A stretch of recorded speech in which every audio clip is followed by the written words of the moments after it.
L'Hebdo africain, notre rendez-vous hebdomadaire en partenariat avec le Timbuktu Institute. Chaque mercredi, nous recevons des experts sur les questions stratégiques pour le continent africain.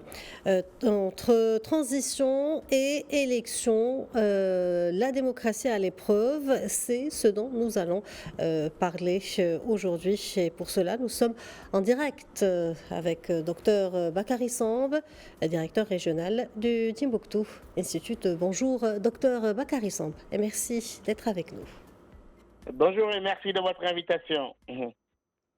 Docteur Bakary Samb, ces derniers jours ont été marqués par la fin du dialogue intermalien et les résolutions sur la suite de la transition, de même que la prolongation de la transition au Burkina Faso. Que vous inspirent ces derniers développements dans ces deux pays du Sahel?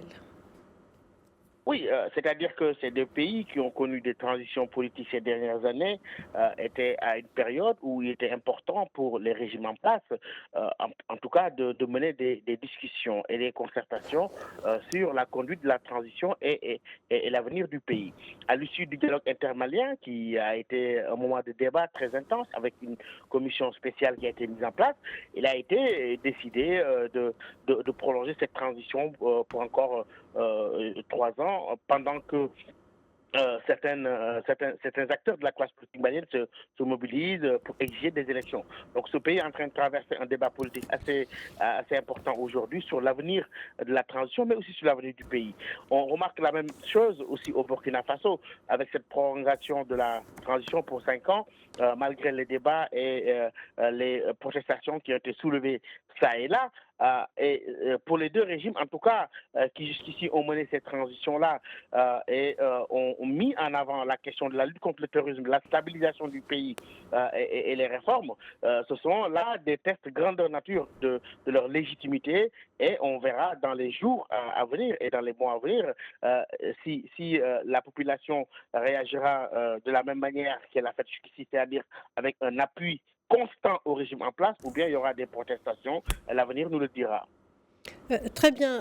Parlons d'élections. Ce mercredi 29 mai se déroule un scrutin législatif en Afrique du Sud et beaucoup d'analystes vont dans le sens d'un tournant politique probable dans ce pays, surtout que l'ANC devrait faire face à des difficultés selon certains pronostics. L'Afrique du Sud serait-elle dans une phase critique de son histoire politique?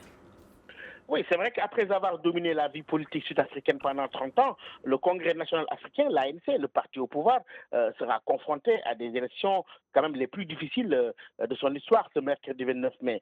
Et la plupart des sondages d'opinion prévoient qu'il perdra sa majorité parlementaire pour la première fois. Pendant ce temps, on voit que le parti MK de Jacob Zuma se prépare à nouveau, et je pense que cela a mis l'ANC sous pression.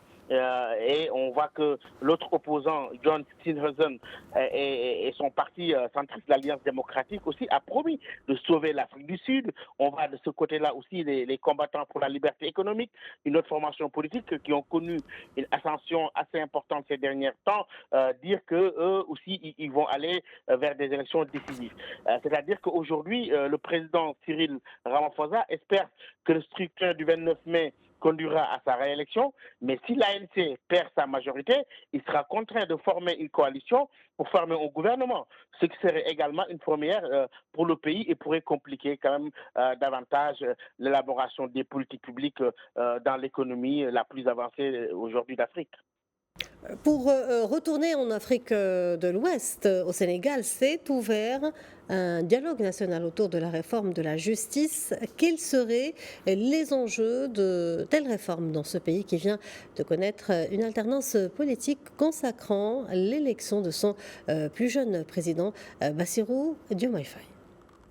Oui, le Sénégal a connu récemment quand même un processus électoral qui, certes, a abouti à une alternance politique visible, mais la justice a été l'objet de nombreuses critiques de la part de l'opposition, de la part de la société civile sur certains dossiers. Et je crois que le nouveau pouvoir, aujourd'hui, sous la conduite du président Bassirou Diomaye Faye, a cru nécessaire qu'il était important de mener une réflexion collaborative et collective sur la justice et les réformes qui devraient être menées. À côté de cela, beaucoup de gens ont été, beaucoup d'acteurs ont été en tout cas conviés à ce dialogue-là, qui a été coordonné par le professeur Babacar Gueye, mais ce dialogue auquel des experts ont été invités, des activistes de la société civile, des citoyens, pour dire quelles seraient les orientations principales qui seraient favorables à une réforme profonde de cette justice sénégalaise, qui, comme on le sait, est un pilier essentiel des institutions dans le pays, comme on l'a vu lors des dernières élections avec la position du Conseil constitutionnel, mais aussi d'autres affaires judiciaires qui, à un moment, ont eu à causer un certain nombre de problèmes dans la vie politique sénégalaise. Donc aujourd'hui, certains sont allés répondre à ce dialogue, d'autres disent qu'il y a déjà des choses qui ont été faites.